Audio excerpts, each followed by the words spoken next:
Hello beautiful people, it's Ada here again. So for today's video, I'm going to show you what to prepare for a root canal treatment. For those who wants to know what to prepare overall, I've included the pictures at the end of the video. And for those who wants to know the details, sit back right there, relax, and let's go through it together. A root canal treatment is a procedure performed on a tooth with severe decay or an infected or inflamed pulp. It involves cleaning and disinfecting the root canals to remove bacteria and prevent further infections. The doctor will inform you or may say, please prepare for me RCT or endo. So as a dental assistant, these are the instruments and materials that we needed to prepare for the procedure. Firstly, we need to prepare the local anesthetic to numb the tooth and to ensure that the patient is comfortable and painless during the treatment. So we have three different types of local anesthetic: blue, which is 4%, green, which is 3%, and red, which is 2%. In our case, the doctor prefers to use 4% anesthetic. The choice of anesthetics depends on the doctor preference and the patient needs.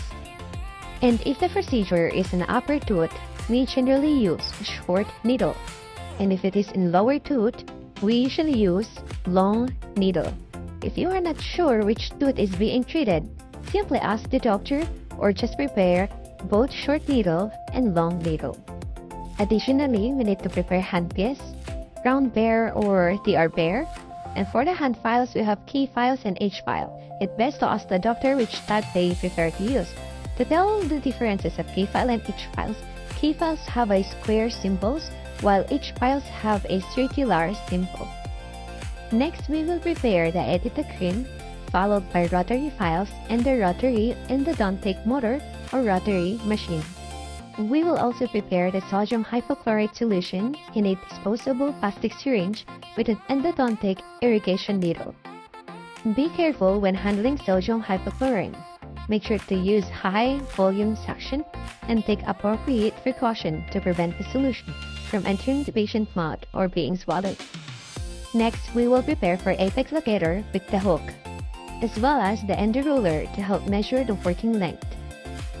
After the canal have been cleaned and disinfected, if there are still complications, the doctor may place an intracanal medication before completing the treatment.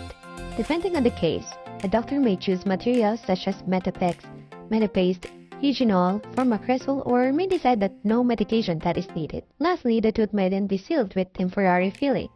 If there are no further complications, the doctor can proceed with obturations. So as a dental assistant, we prepare the paper points, gutta-percha, sealer, condenser, and a heat source or torch. Sometimes the doctor may finish the appointment with temporary fillings. If the doctor plans to complete the treatment permanent restoration, then we will proceed with the restorations. But I'll talk about the restoration in my next video. Overall, these are the instruments and materials that is needed to prepare during the RCT procedure. That is all for today. For the next episode, we will talk about on what to prepare during filling or restoration procedure.